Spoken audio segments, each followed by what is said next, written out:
Roberto Cruz, he served time, and one of his cellmates was a guy named Roger Cochise Collins. He was the leader of the royal family, known as the Godfather. They ran the drug trade in a large area of Chicago, and they flew all over the country and killed people for money. The mob is all about making money. It was completely mob controlled. It exploded, and one thing led to another. They had another casino. Bobby Cruz tried to huff and puff himself up to be a mafia-made guy. The mafia is like an octopus. We have tentacles. We go into everything. Unions, construction, garbage, you name it, and we spread. This is True Crime Arizona, an Arizona's Family Originals podcast.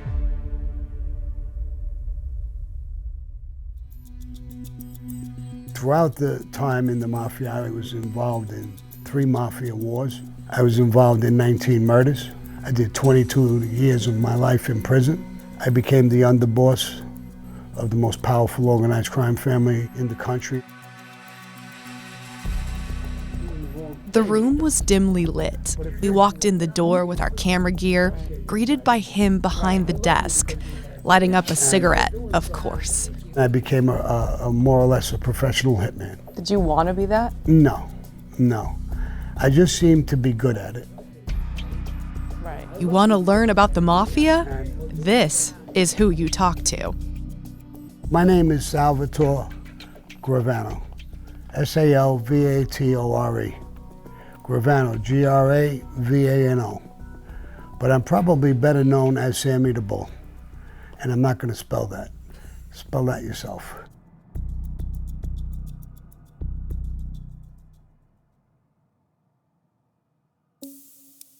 In the 70s and 80s, Salvatore Gravano was rising in the ranks of the mafia in the Gambino family.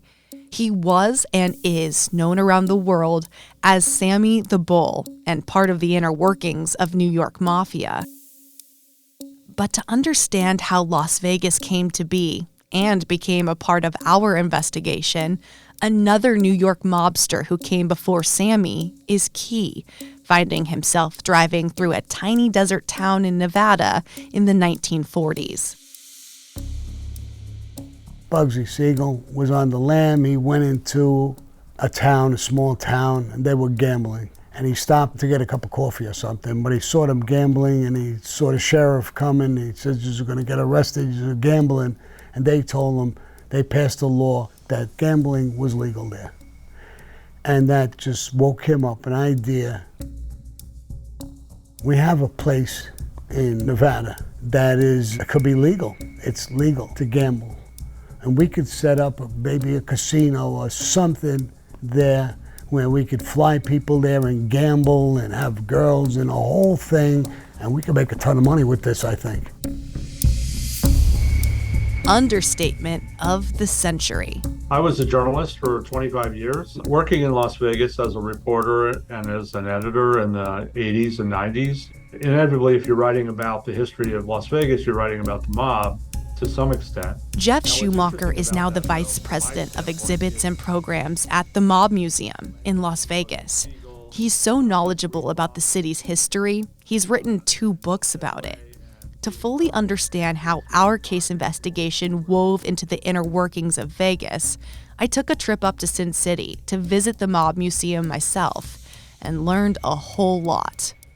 What happened in 1945 is a group, sort of a syndicate out of New York, Meyer Lansky, Bugsy Siegel, Gus Greenbaum from Phoenix, and Mo Sedway and Davy Berman.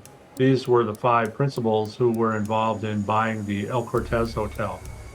And the El Cortez had opened in 1941 on Fremont Street near downtown. And these guys invested and bought it. And this was really, I think, would mark the beginning of the mob era in Las Vegas. Fremont Street was really where the casino boom began, before the Las Vegas Strip was born. Nowadays, you'll find concerts, neon signs, kiosks, and vendors there, near some of the most famous wedding chapels. Bugsy didn't stop at Fremont Street. He expanded, and fast. Bugsy Siegel was the person who opened the Flamingo in 1946, and then he ran it. He lived about 6 months after the opening, and then he was killed. in June of 47. Bugsy Siegel's murder is still unsolved, but If we subscribe to the idea that the mob did kill him, then yes, I think he had run out his welcome with his fellow mobsters, even people who he'd known since he was a child, because he was so arrogant and he was so possessive about the Flamingo that he wanted to do it his way and his way only. And that was not the way the mob operated. before he was killed, he did a lot in those 6 months at the Flamingo. And whether the Mafia ultimately liked how he functioned, his resort casino was basically the beginning of Vegas as we know it today.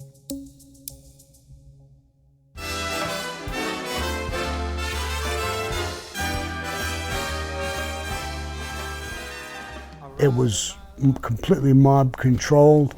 They built it. He was going out with a beautiful movie star, and she made arrangements to bring in people in theater and stuff, and they put on shows, and it exploded. And one thing led to another. They had another casino. They had a few places, and then every place got hooked up with the Mafia, more or less. They even had legal prostitution in that area. It became a resort area. So many things were happening in the 50s to bring the mob here, to bring the Rat Pack together to perform. You know, Frank Sinatra and Dean Martin and Sammy Davis Jr. and that whole thing helped to create this sort of aura about Las Vegas. And so the mob was involved in not all, but many of the casinos that were built during the 50s. And this continued into the 60s and 70s. Since it was legal to gamble, the Mafia had to find a way to make money for the mob bosses. They developed the idea of skimming. And with skimming, you're taking money off the top. So in addition to making a legitimate amount of money from running a casino, you're also making money, taking cash off the top that you're not paying taxes on. And then you're sending that money back to Chicago or Detroit or Cleveland or New York. And that's money that's the mob bosses back home get, and nobody knows the wiser. In the case of New York, you know, famously, the Gambino crime family and other crime families there got involved in the construction business, and they started owning, you know, different companies within construction, or they controlled the unions, and so they were able to make money by controlling that industry. But in Las Vegas, it was really all about the casinos. Was it easy to launder money through these casinos? Oh yeah. They didn't even know what it was, so they were always skimming money right off the top. They really didn't know what the hell was going on, especially they were controlling everything. Would power from the casino, the Mafia, could they do other business dealings and launder money elsewhere? Was that a goal of theirs? The Mafia is like an octopus. We have tentacles. You know, we go into everything. It's just like what we did in the United States. We went into everything. Unions, construction, garbage, bread, making clothes, you name it, and we spread all over the place. And so, as the decades went on, the Vegas mobsters expanded.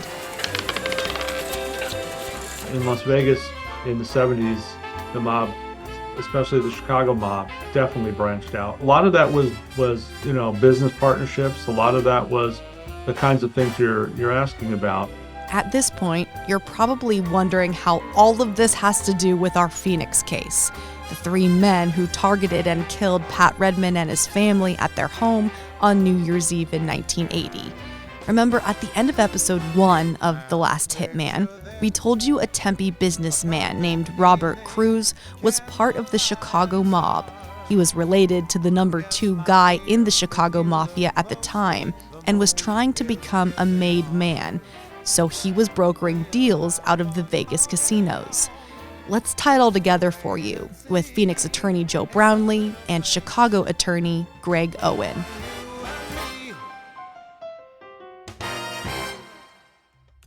The royal family was the murder-for-hire street gang in Chicago. They ran the drug trade in a large area of Chicago, and they flew all over the country and killed people for money. Roberto Cruz, the way he got involved is he served time in Stateville Penitentiary in Illinois in the 70s, and one of his cellmates was a guy named Roger Cochise Collins. He was the leader of the royal family, known as the Godfather. Robert Cruz needed to find a way to launder money for the casinos elsewhere and had a family connection in Phoenix. There's a printing business. I think it would be perfect for us to launder money and maybe print some illegal things and everything. Cruz had a relation to Pat Redmond's business partner, Ron Lukazik. Cruz was related to Ron's wife, Joyce. He made some connections with a casino that he would launder their money through a printing business. And that printing business was owned by Pat Redmond and Ron Lukazik. So Cruz approached the two owners, and Pat Redmond said, "No, I'm not going to sell. I like my business, no." And Ron Lukazik apparently said, "I'd be open to listening to it." Pat Redmond was a problem. Cruz made a call to the royal family back in Chicago. Eliminate Pat. There was a reason Cruz wanted to use gang members from the royal family. They felt if they used Afro-American offenders, they wouldn't be linked back to the Mafia, which is who was really behind this, the mob in Chicago. Cruz paid for Murray Hooper and William Bracey to come out to Phoenix. Hooper, Bracey, McCall scoped out Redmond's house, Redmond's business, then they went back to Chicago. As if it was nothing big. A quick job, then back home.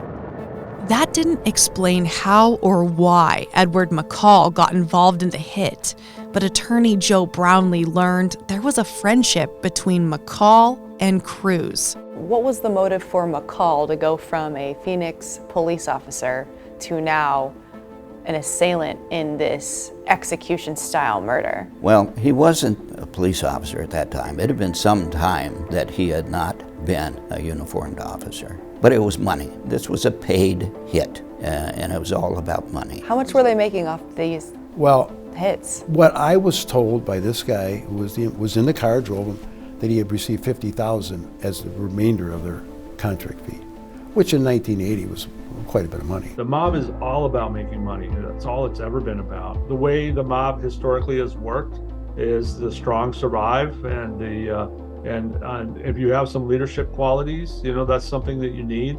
People need to respect you, and you have to have earned their respect, and then you work your way up in the mob. It's not like you inherit the throne like the Queen does, right, in England. You have to earn it. It's how Sammy the Bull rose to power in the Gambino family. And you made it to underboss. Yes. Very high ranking. Second in command. There's nobody above you but the boss. And you got the boss's ear. It's you and him against the world. So it's not just that you have his ear. I mean, you're part of him. I didn't do anything but be me. And I was trustworthy, I was honest, I was open, I was sincere. I helped a lot of people. And when I was asked to do work, meaning a murder, I did it. And I did it effectively.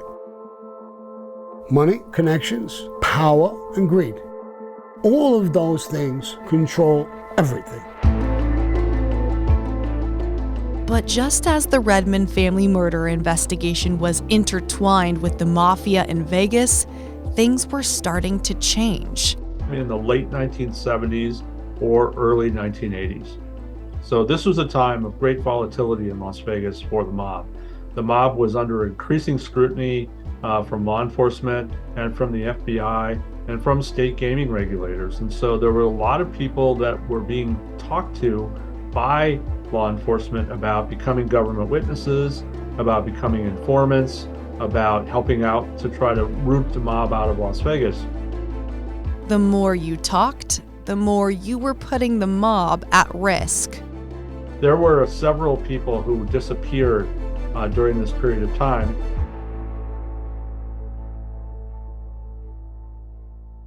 In this case, everything started to get weird. So Bobby Cruz tried to huff and puff himself up to be a Mafia-made guy. And then he disappeared. Plot twists started to unravel that nobody saw coming.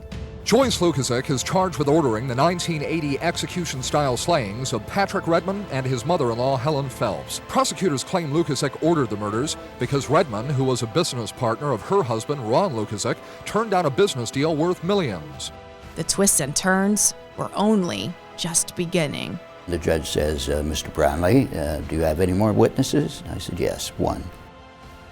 we call Marilyn Redmond to the stand. I mean, you could hear air. There wasn't a sound. It was frozen in time. I mean, I'll never forget it. Whew.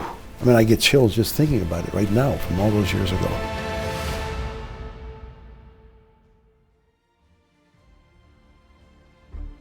True Crime Arizona, the podcast, is hosted by me, Brianna Whitney, and produced by Sergio Hernandez. It's a production of Arizona's Family, 3TV, CBS 5, and azfamily.com in Phoenix, Arizona. This is True Crime Arizona, an Arizona's Family Originals podcast.